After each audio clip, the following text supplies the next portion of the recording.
नमस्कार, जय भोजपुरी। नमन माई भारती के, नमन भोजपुरिया माटी के। वह माटी गमका रहल बा जौन पूरा शरीर के, तन के, मन के, पूरा एकदम आत्मा के जौन गुंजायमान कइले बा, वो माटी के नमन बा।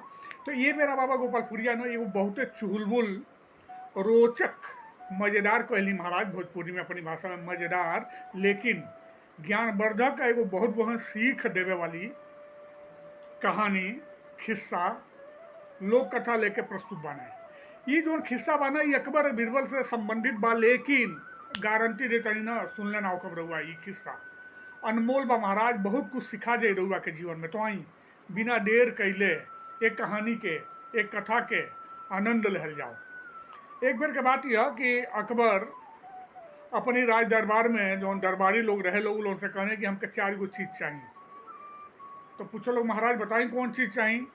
तो कहने कि एगो अब्बे के, एगो तब्बे के, एगो ना अब्बे के ना तब्बे के, और चौथा का रहे एगो अब्बो के और तब्बो के। मैंने 4 गो चीज़ कौन कौन चाहिए? एगो अब्बे के, दूसर का क्या चाहिए? एगो तब्बे के, तीसर का क्या चाहिए? एगो ना अब्बे के ना तब्बे के, और चौथा का चाहिए? एगो अब्बो के और तब्बो के।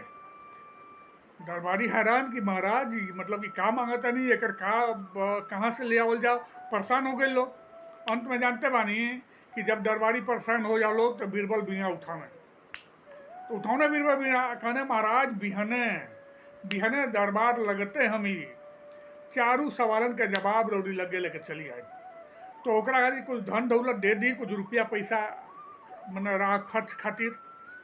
तो कहने ले ला तारा जितना बुझा खजाना से ले ला, लेकिन बिहने ये तारा 4 गो चीज़ हमके लेके आवे के बा। कहने ठीक बा महाराज। अब बुझी बीरबल निकलने अगला दिन है, सवेरे में गईने न, तो का देखता ने कि एगो दुकानी पर हलवाई ताज़ा ताज़ा रसगुल्ला बनावत रहे। तो कहने का हो कैसन बा? अरे महाराज अब्बे देखी और समन में बनावता नहीं, एकदम अब्बे के है। तो कहने 5 किलो बांध दो भाई, 5 किलो रसगुल्ला लेना। कहीं दूर आगे बढ़ने तो का देखने कि एगो महात्मा रहने, उनके कुटिया रहे, कुटिया में अपन ध्यान लगोले रहने। बीरबल 2 मिनट रुकने, जब महात्मा जी अपन पूजा पाठ से बाहर रहने, कहने महाराज वो काम ना करी, तनी 10 मिनट समय निकाल के हमारे संगे चल नहीं चली। तो महात्मा जी कहने कि परमारथ खातिर तो हम शरीर धारण कैले बानी महाराज, ये तो हमारा हो भाग्य बा कि हम केहू की कामे आई। चली बताई कहाँ चले के बा, चलो हम लोग संगे। तो महात्मा जी तैयार हो गए ने, आगे गई ने।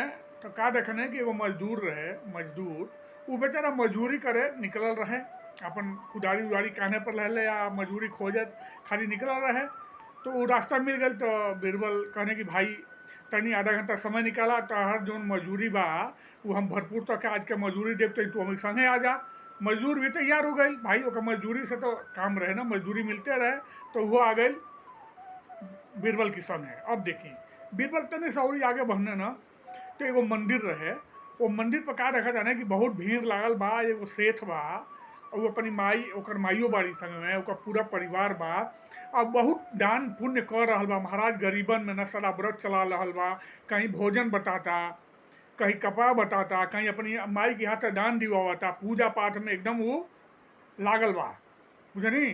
तो बीरबल गए ने सेठ जी से विनती कहने कि महाराज तनी 10 मिनट समय निकाली, राव जरूरत बा, तनी हमें संगे आई। अब सेठ तो दानी रहबे कल, बहुत भोल आदमी रहे, धार्मिक रह कल, चली महाराज चली हम लोग संगे चलता नहीं। फिर ये 4 जाने के लेके बीरबल कहाँ पहुँचने? राज दरबार में अकबर के लगे पहुँचने। अकबर के लगे पहुँच के ना वो जौन अरे रसगुल्ला जौन रहे, रसगुल्ला के पैकेट खोल के सबकी आगे कहू बहाने। अरे सब लोग खाते खाते अरे वाह वाह आनंद आ गई। तो अब्बे के बा कहले महाराज नोट कल जाओ, ये रहा पहला सवाल के जवाब। तो मंगला रही ना कि एगो अब्बे के चाहिए, तो एगो अब्बे के है। ओके बाद सन्यासी के आगे कही ने, साधु महात्मा के आगे कही ने, साधु महाराज के आ कहना महाराज ये तब्बे के। तो अकबर कहने की समझावा भाई तब्बे के मतलब का? तो महाराज देखी पिछला जन्म में यहाँ का कुछ कर्म कैले रहनी, एक जन्म में मानव शरीर मिलल बा, बहुत धन धान्य तो नहीं किया, लेकिन यहाँ का संतोष बा। और यहाँ का करता नहीं कि पूजा पाठ करके अपन अगला जन्म स्वागत करता नहीं, अपना अपन अगला जन्म सफल बनावतनी तो यहाँ का तब्बे के हैं सब लोग का सही बात। तो महात्मा जी का हो गई नहीं तब्बे के। तो कई बार वो मजूरे के आगे कही ने कहते देखिए महाराज पिछला जन्म में पता ना ये बेचारा हमार भाई का काम कैले रहने कि इनके जन्म में रुपया पैसा के कमी बा या बेचारू मेहनत मजदूरी करके अपन गुजर बसर करता ने। यहू समय में सच्चाई ये बा कि इनके उस समय नहीं मिल पावत कि कुछ भगवान के नाम जपें या दान पुण्य करें या वो लायक नहीं कर। तो अगलो जन्म इनके वो स्वार्थ ना होई तो ई ना अब्बे के बाने ना तब्बे के बाने। सब लोग कल वाह सही बात।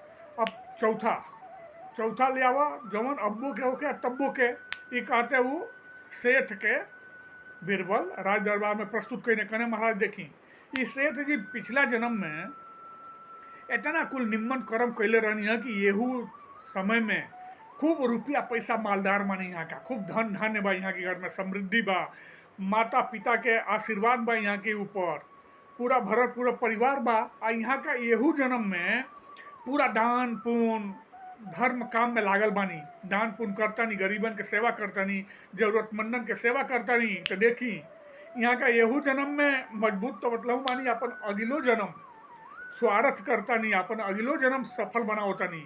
तो यहाँ का अब्बो के बानी या तब्बो के बानी। तो ये चारों बात सुन के अकबर पूरा राज दरबार बहुत खुश भइल बीरबल के सब लोग शाबाशी देहल। तो ये जो कथा रहल है अकबर बीरबल के ये रउआ कैसन लागल जरूर बताई। अगर पसंद आवत हो कि चैनल हमारे जो बा ना पहरुआ खाली हमारे चैनल ना है रउरो है महाराज ये रउरो चैनल है पूरा भोजपुरिया समाज के चैनल है। ये चैनल के पीछे मनसा यह बा कि अपन भोजपुरी खूब फैलो फूले फले वैसे तो फैलते भी लेकिन और भी जितने हमसे योगदान हो जाता रउओ से जितने योगदान होके योगदान करी। लेकिन निहोरा बा चिरौरी बा कि ये चैनल के लाइक सब्सक्राइब और शेयर भी करी। नमस्कार। तो फिर मिलता नहीं एगो यही से चुहलबुल कोनो बात विचार खिस्सा कहानी सामयिक मुद्दा लेके लोक कथा लेके अगला वीडियो में। तब तक खातिर नमस्कार। एक बार प्रेम से बोली जय भोजपुरी नमन माई भारती के।